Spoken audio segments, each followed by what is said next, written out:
Polavaram project సాధనను Bharatiya Janata party ప్రతిష్టాత్మకంగా తీసుకుందని బీజేపీ రాష్ట్ర అధ్యక్షులు మాధవ్ అన్నారు. పోలవరం సాధనను ప్రత్యేక అంశంగా తీసుకున్నామని, విభజన చట్టంలో పోలవరం ప్రాజెక్టుకు ప్రాధాన్యత కల్పించామని భారతీయ జనతా పార్టీ రాష్ట్ర అధ్యక్షులు మాధవ్ అన్నారు.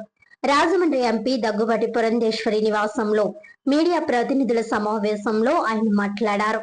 ముంపు మండలాలను ఆంధ్రప్రదేశ్ లో కలుపుతూ మంచి నిర్ణయం తీసుకున్నామని హర్షం వ్యక్తం చేశారు. పోలవరం ప్రాజెక్ట్ అథారిటీ ఏర్పాటు చేసి సమస్యలన్నీ పరిష్కరిస్తామని హామీ ఇచ్చారు. ముఖ్యమంత్రి చంద్రబాబు పోలవరం ప్రాజెక్టును ప్రతిష్టాత్మకంగా తీసుకున్నారని వివరించారు. 2019-2024 మధ్య జరిగిన పరిణామాల నేపథ్యంలో ప్రాజెక్టును హాస్యాస్పదం చేశారని ఆవేదన వ్యక్తం చేశారు. మొదటి దశలో 80% పైగా పనులు పూర్తి చేశాం. త్వరలోనే పోలవరం ప్రాజెక్టు ఎడమ కాలువ ద్వారా నీటిని విడిచిపెడతామని చెప్పారు. ఈ ప్రాజెక్టు ద్వారా చుట్టుప్రక్కల రాష్ట్రాలకు కూడా లబ్ధి చేకూరుతుందని విశ్లేషించారు. అందుకే దీనిని బహుళార్థ సాధక ప్రాజెక్టుగా ప్రకటించామని అన్నారు. పోలవరం ప్రాజెక్టు పనులను దేశం యావత్తు ఆసక్తిగా ఎదురు చూస్తోందని చెప్పారు. పోలవరం ప్రాజెక్టుకు దిగువన ఎగువన ఉన్న పర్యాటక ప్రాంతాలను పరిరక్షిస్తామని తెలియజేశారు. వైద్య ఆరోగ్య శాఖ మంత్రి సత్యకుమార్ మాట్లాడుతూ పోలవరం ప్రాజెక్టు ఆంధ్రప్రదేశ్ కు జీవనాడి అని అన్నారు. కాంగ్రెస్ పార్టీ ప్రాజెక్టులకు భూమి పూజలు చేసింది తప్ప నిధులు విడుదల చేయలేదని విమర్శించారు. నరేంద్ర మోడీ ప్రధాని అయిన తర్వాతనే పోలవరం ప్రాజెక్టుకు ఇప్పటి వరకు 20,500 కోట్ల కోసం కేంద్రం ఖర్చు చేస్తుందని వివరించారు. 2019-2024 మధ్య ఉన్న ప్రభుత్వం రివర్స్ టెండరింగ్ పేరుతో జాప్యం చేశారని ధ్వజమెత్తారు. ముఖ్యమంత్రి చంద్రబాబుకు రాయలసీమ తరపున ప్రత్యేక ధన్యవాదాలు తెలియజేస్తున్నామని అన్నారు. బీజేపీ ఎమ్మెల్సీ సోము వీర్రాజు మాట్లాడుతూ పోలవరం ప్రాజెక్టుకు పరిసర ప్రాంతాల అభివృద్ధికి ప్రత్యేక అథారిటీ ఏర్పాటు చేస్తున్నామని అన్నారు. త్వరలోనే ప్రాజెక్టు పనులను విజయవంతంగా పూర్తి చేస్తామని హామీ ఇచ్చారు.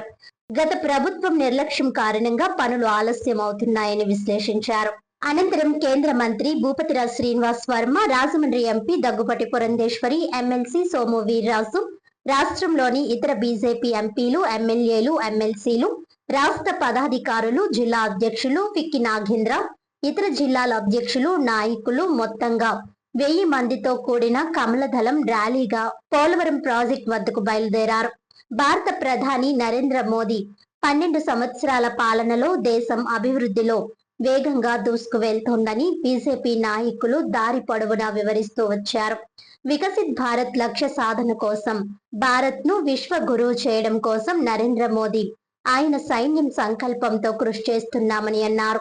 ఆ మార్గంలోనే ఆంధ్రప్రదేశ్ అభివృద్ధిలో కీలక పాత్ర పోషించే పోలవరం ప్రాజెక్టు నిర్మాణం విజయవంతంగా పూర్తి చేయాలని ప్రధానమంత్రి నరేంద్ర మోదీ పూర్తి సహకారం అందిస్తున్నారని పేర్కొన్నారు. ప్రాజెక్టు నిర్మాణ స్థితిగతులు, పర్యాటక విభాగం అభివృద్ధి కోసం ప్రత్యేక నిధులు, కేంద్రం నుంచి ఇంకా కావలసిన సహకారం గురించి కేంద్ర ప్రభుత్వానికి బీజేపీ జాతీయ నాయకత్వానికి తెలియజేయడానికి రాష్ట్ర నాయకత్వం ఈ పోలవరం ప్రాజెక్టు సందర్శన యాత్ర కార్యక్రమం చేపట్టిందని విశ్లేషించారు.